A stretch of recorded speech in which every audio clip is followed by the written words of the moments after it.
Assalamualaikum warahmatullahi wabarakatuh. Selamat pagi adik-adik kelas 4 dan salam pramuka. Bagaimana kabarnya? Tak terasa sudah sampai di pertemuan ke-11 latihan pramuka daring golongan penggalang ramu. Nah, pada pertemuan 11 dengan Kak Udin, kita akan membahas mengenai poin SKU penggalang ramu yang topiknya tentang mengenal dan memilah sampah. Nah,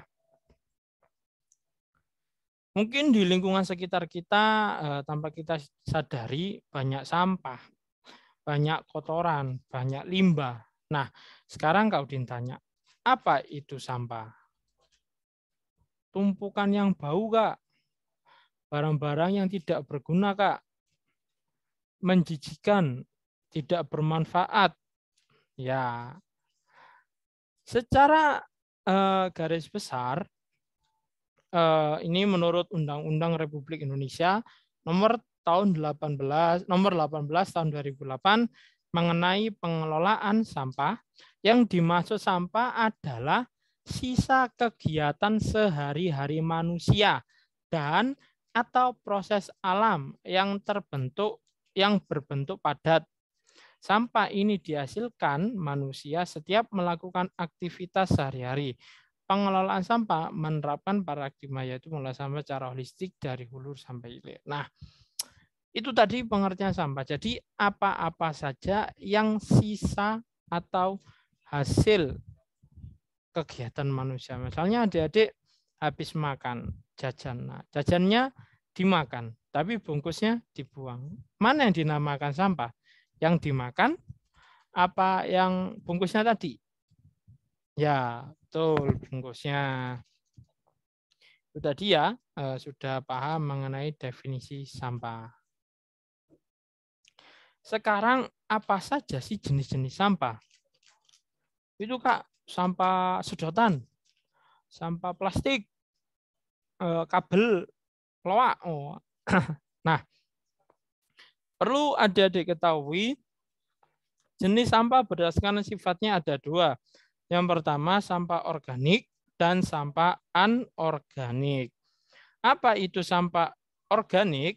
Sampah organik adalah sampah yang dapat membusuk dan terurai sehingga bisa diolah menjadi kompos.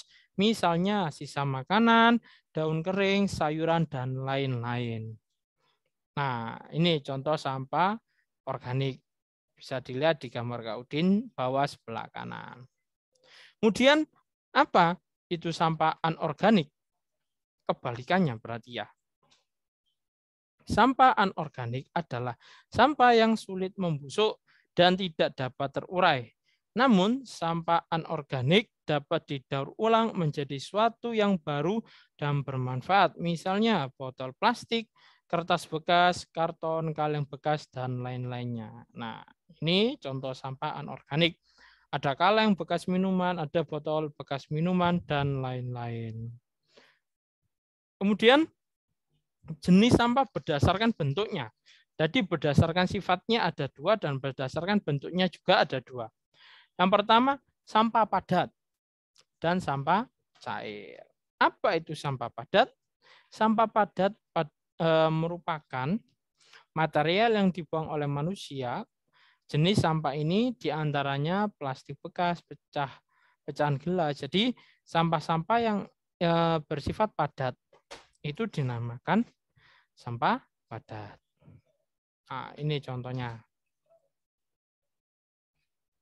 Dan sampah cair. Sampah cair merupakan bahan cair yang tidak dibutuhkan dan dibuang ke tempat sampah. Misalnya sampah cair yaitu dari toilet. Sampai cairan dari dapur dan tempat cucian itu merupakan sampah. Nah, ini contohnya. Kemudian dengan adanya sampah pasti memiliki dampak pada masyarakat. Pada umumnya, sampah memberikan dampak buruk pada masyarakat. Ada 3 dampak sampah terhadap manusia dan lingkungannya. Yang pertama, dampak sampah terhadap kesehatan. Yang kedua, dampak sampah terhadap lingkungan. Yang ketiga, dampak sampah terhadap sosial dan ekonomi. Maksudnya apa, Kak?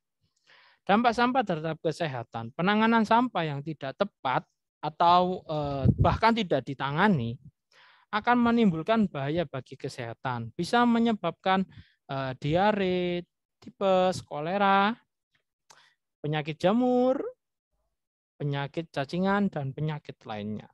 Nah, apalagi sampahnya itu tidak steril, pasti mengandung banyak bakteri dan kuman, sehingga membahayakan kesehatan orang yang tinggal di sekitarnya.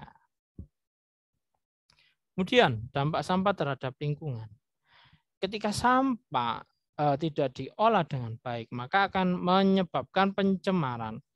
Pencemaran lingkungan, nah bisa terhadap air, udara, dan lain-lainnya. Nah, ketika sampah menumpuk, maka menimbulkan bau yang tidak enak untuk dihirup dan juga akan menimbulkan penyakit dan juga bisa menimbulkan banjir. Kenapa? Sampahnya menumpuk di sungai sehingga aliran air tidak dapat berjalan dengan baik.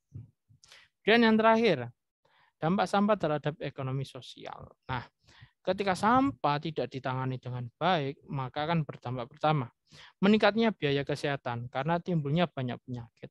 Adik-adik yang awalnya sehat kemudian terpapar karena dampak sampah, akhirnya sakit. Kemudian mengeluarkan biaya untuk pengobatan. Kemudian kondisi lingkungan tidak bersih akibat penanganan sampah yang tidak baik. Hal ini pada akhirnya akan berdampak pada kehidupan sosial masyarakat secara menyeluruh.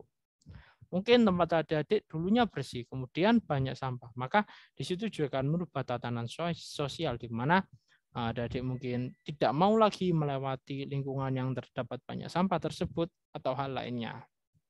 Nah, sekarang bagaimana cara mengurangi sampah, terutama sampah plastik? Yang pertama, membawa tas belanjaan sendiri. Ini maksudnya apa? Tas-tas yang harus digunakan lebih baik yang ramah lingkungan, yang tidak sekali pakai. Dan membawa kotak makanan sendiri, tidak menggunakan styrofoam, dan lain-lainnya. Mengurangi penggunaan tisu, penggunaan produk yang dikemas beling kaca atau karton, membawa botol minuman sendiri, tidak lagi menggunakan sedotan plastik, melakukan daur ulang sampah plastik menjadi bahan berharga. Nah, itu tadi materi yang dapat kau disampaikan.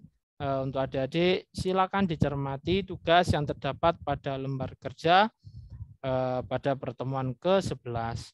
Itu saja yang dapat koordinasi. Wassalamualaikum warahmatullahi wabarakatuh. Salam Pramuka.